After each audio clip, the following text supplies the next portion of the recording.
ഓപ്പോയുടെ Oppo A77 5G എന്ന പുതിയൊരു smart phone ഇപ്പോൾ ലോഞ്ച് ചെയ്തിട്ടുണ്ട്. ഈ ഒരു വീഡിയോയിൽ നമ്മൾ നോക്കാൻ പോകുന്നത് ഓപ്പോ A77 5G എന്ന ഫോണിനെ പറ്റിയിട്ടാണ്. ആദ്യം നമ്മൾ ഫീച്ചേഴ്സൊക്കെ നോക്കുകയാണെന്നുണ്ടെങ്കിൽ ഓപ്പോ A77 5Gയിൽ 6.56 ഇഞ്ചിൻ്റെ HD+ ഡിസ്പ്ലേ കൊടുത്തിട്ടുണ്ട്. ശ്രദ്ധിക്കേണ്ട കാര്യം HD റെസൊല്യൂഷനെ ഈ ഫോണിൽ വരുന്നുള്ളൂ.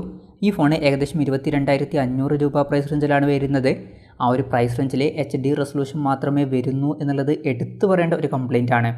ഇപ്പം നമ്മൾ 12,000 രൂപയ്ക്ക് മുകളിൽ വരുന്ന ഫോണുകളിലൊക്കെ minimum full HD resolution expect ചെയ്യുന്നുണ്ട്. പക്ഷേ ഈ ഫോണിൽ HD റെസൊല്യൂഷൻ മാത്രമേ വരുന്നുള്ളൂ. പിന്നെ LCD പാനലാണ് ഈ ഫോണിൽ ഉപയോഗിച്ചിരിക്കുന്നത്. അതുപോലെ തന്നെ ഈ ഫോണിൽ കുറച്ച് പഴയ വാട്ടർ ഡ്രോപ്പ് നോച്ച് ഡിസൈനുള്ള നോച്ചാണ് കൊടുത്തിരിക്കുന്നത്. ലേറ്റസ്റ്റ് ആയിട്ടുള്ള പഞ്ചോൾ ഡിസൈനൊന്നും ഈ ഫോണിൽ വരുന്നില്ല. ഈ ഒരു 22,500 രൂപ പ്രൈസ് റേഞ്ചിൽ നമ്മൾ മിനിമം എക്സ്പെക്റ്റ് ചെയ്യുന്നത് പഞ്ചോൾ ഡിസൈനൊക്കെയാണ്. എന്നാൽ അതും ഇവിടെ വരുന്നില്ല. പിന്നെ കൂടിയ റിഫ്രഷ് റേറ്റ് സപ്പോർട്ട് ചെയ്യുന്നുണ്ട്. 90 Hz റിഫ്രഷ് റേറ്റുമായിട്ടാണ് ഈ ഒരു സ്മാർട്ട് ഫോൺ വരുന്നത്. ഫോണിൻ്റെ പീക്ക് ബ്രൈറ്റ്നസ് വരുന്നത് 600 nits ആണ്. അപ്പോൾ ഡിസ്പ്ലേ ഫീച്ചേഴ്സ് നമ്മൾ മൊത്തത്തിൽ നോക്കുകയാണെന്നുണ്ടെങ്കിൽ അതിന് മാത്രം മികച്ച ഡിസ്പ്ലേ ഫീച്ചേഴ്സൊന്നും ഓപ്പോ A77 5Gയിൽ വരുന്നില്ല ഈ ഒരു പ്രൈസ് റേഞ്ചിൽ. പിന്നെ ഫിംഗർ പ്രിൻറ്റ് സെൻസർ ഫോണിൻ്റെ സൈഡിൽ പവർ ബട്ടണിൽ ഇൻ്റഗ്രേറ്റ് ചെയ്തിട്ടാണ് വരുന്നത്. ഫോണിൻ്റെ വെയിറ്റ് വരുന്നത് ഏകദേശം 190 ഗ്രാമാണ്. തിക്നെസ് വരുന്നത് 7.99 mm ആണ്. പിന്നെ ഈ ഫോണിൽ IPX4 റേറ്റിംഗ് സപ്പോർട്ട് ചെയ്യുന്നുണ്ട്. ഈ ഒരു ഫോണിൻ്റെ 2 കളർ വേരിയൻസ് ഇപ്പോൾ ലോഞ്ച് ചെയ്തിട്ടുണ്ട്. മിഡ് നൈറ്റ് ബ്ലാക്കും അതുപോലെ തന്നെ ഓഷ്യൻ ബ്ലൂവും. ഇനി പ്രോസസ്സറിൻ്റെ കാര്യം പറയുകയാണെങ്കിൽ mediatek dimensity 810 എന്ന പ്രോസസ്സറുമായിട്ടാണ് ഈ ഒരു സ്മാർട്ട് ഫോൺ വരുന്നത്. 22,500 രൂപ പ്രൈസ് റേഞ്ചിൽ ഈ ഒരു പ്രോസസ്സർ എങ്ങനെയുണ്ട് എന്ന് വെച്ചാൽ ഒരിക്കലും ഈ ഒരു പ്രൈസ് റേഞ്ചിൽ ഇത് ബെസ്റ്റ് ആണ് എന്നൊന്നും പറയാൻ പറ്റില്ല. ഈ ഒരു പ്രൈസ് റേഞ്ചിലൊക്കെ ഇപ്പം ഇതിനേക്കാൾ ബെറ്റർ ആയിട്ടുള്ള പ്രോസസ്സറുമായിട്ട് വരുന്ന ഫോണുകളൊക്കെ വരുന്നുണ്ട്. എന്നാലും ഈ ഒരു പ്രൈസ് റേഞ്ചിൽ ഇത് തിരക്കേടില്ലാത്തൊരു പ്രോസസ്സറാണ് എന്ന് പറയാം. പിന്നെ എടുത്തു പറയേണ്ട ഒരു കാര്യം, ഇതിൽ 5G സപ്പോർട്ട് ചെയ്യുന്നുണ്ട്. പിന്നെ ഈ ഫോണിൽ 6GB റാം കൊടുത്തിട്ടുണ്ട്. 128GB ഇൻറ്റേർണലും വരുന്നുണ്ട്. LPDDR4Xൻ്റെ റാം ഈ ഫോണിൽ കൊടുത്തിട്ടുണ്ട്. UFS 2.2 സ്റ്റോറേജ് ടൈപ്പും ഇതിൽ വരുന്നുണ്ട്. പിന്നെ മെമ്മറി എക്സ്പാൻഡ് ചെയ്യണമെന്നുണ്ടെങ്കിൽ മെമ്മറി കാർഡ് സ്ലോട്ട് ഈ ഫോണിൽ വരുന്നുണ്ട്.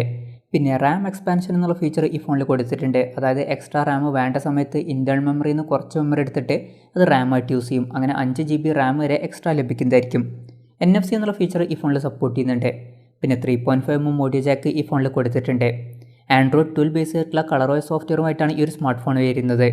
ക്യാമറയുടെ കാര്യം പറയുകയാണെങ്കിൽ ഫോണിൻ്റെ പിന്നിൽ ഡ്യുവൽ ക്യാമറ സെറ്റപ്പ് കൊടുത്തിട്ടുണ്ട്. 48 മെഗാപിക്സലിൻ്റെ 1.7 പേഴ്സിൽ വരുന്ന മെയിൻ ക്യാമറ സെൻസറാണ് ഈ ഫോണിൽ വരുന്നത്. പിന്നെ രണ്ടാമത് 2 മെഗാപിക്സലിൻ്റെ 2.4 പേഴ്സിൽ വരുന്ന ഡെപ്ത് സെൻസറും ഈ ഫോണിൽ വരുന്നുണ്ട്.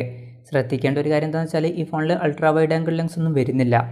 ഇപ്പം 22,500 രൂപ പ്രൈസ് റേഞ്ചിലൊക്കെ നമ്മൾ ക്യാമറയിൽ അൾട്രാ വൈഡ് ആംഗിൾ ലെൻസ് ഒക്കെ എക്സ്പെക്റ്റ് ചെയ്യുന്നുണ്ട്. എന്നാൽ ഈ ഫോണിൽ അത് വരുന്നില്ല.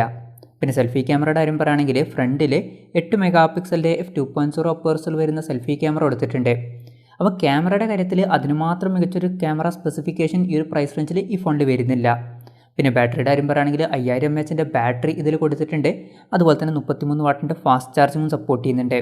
പിന്നെ Type-C ചാർജിംഗ് പോർട്ടുമായിട്ടാണ് ഈ ഒരു സ്മാർട്ട് ഫോൺ വരുന്നത്. പിന്നെ ഈ ഒരു ഫോൺ ഇപ്പം ഇന്ത്യയിൽ ലോഞ്ച് ചെയ്തിട്ടില്ല. ഇപ്പോൾ തായ്ലാൻഡിലാണ് ഈ ഫോൺ ലോഞ്ച് ചെയ്തിരിക്കുന്നത്. തായ്ലാൻഡിൽ ഈ ഫോൺ ലോഞ്ച് ചെയ്തിരിക്കുന്നത് ഏകദേശം 22,500 രൂപ പ്രൈസ് റേഞ്ചിലാണ്. പിന്നെ ഈ ഫോൺ ഇന്ത്യയിൽ ലോഞ്ച് ചെയ്യുമോ എന്ന് വെച്ചാൽ ചിലപ്പം ഈ ഫോൺ ഇന്ത്യയിൽ ലോഞ്ച് ചെയ്തേക്കാം. ഓപ്പോയുടെ A സീരീസിൽ വരുന്ന ഫോണുകളൊക്കെ ഇന്ത്യയിൽ ലോഞ്ച് ചെയ്യാറുണ്ട്.